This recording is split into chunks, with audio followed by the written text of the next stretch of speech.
Well, first of all, you can't do anything on your own. Collaboration, engaging with people of like minds and unlike minds is the most important way forward.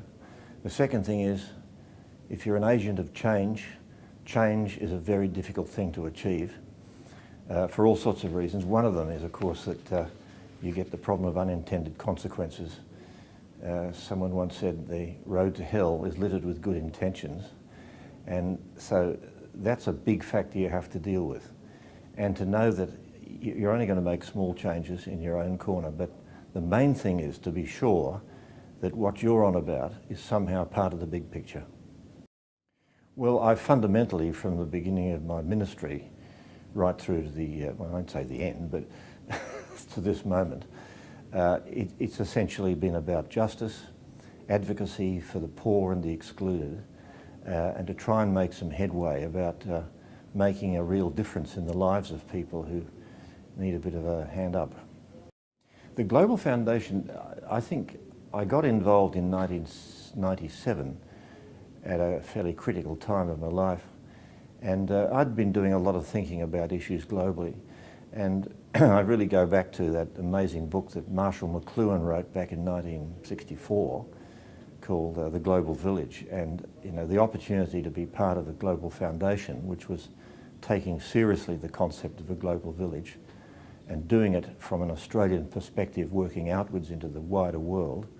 It was a tremendous eye-opener for me, and it really helped me greatly in terms of getting a world perspective on at a time when globalisation was becoming a reality. Well, to be really truthful, I don't quite know how the beast works, and of course that's its mystique. I think it's all about networking, of influence, of making contact with critical people in other parts of the world. I think that Steve and his successors and all those who've been part of it, the enterprise thus far, have been extremely skillful in doing that, and I've been amazed at some of these visits.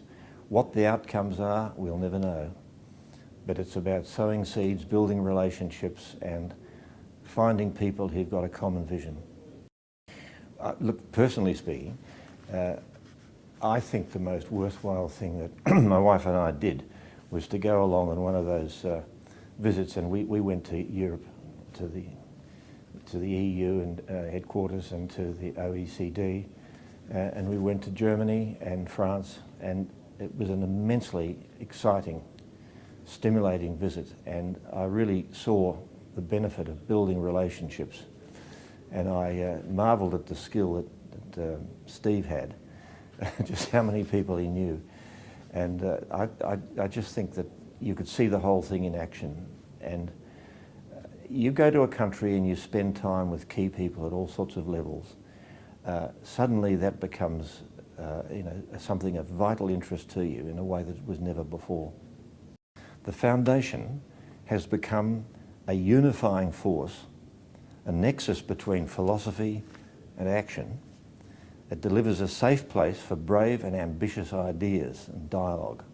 It's very important to be able to do that, with the freedom and the capability to support the creation of shared values and visions, which have the ability to practically influence a more positive future for all.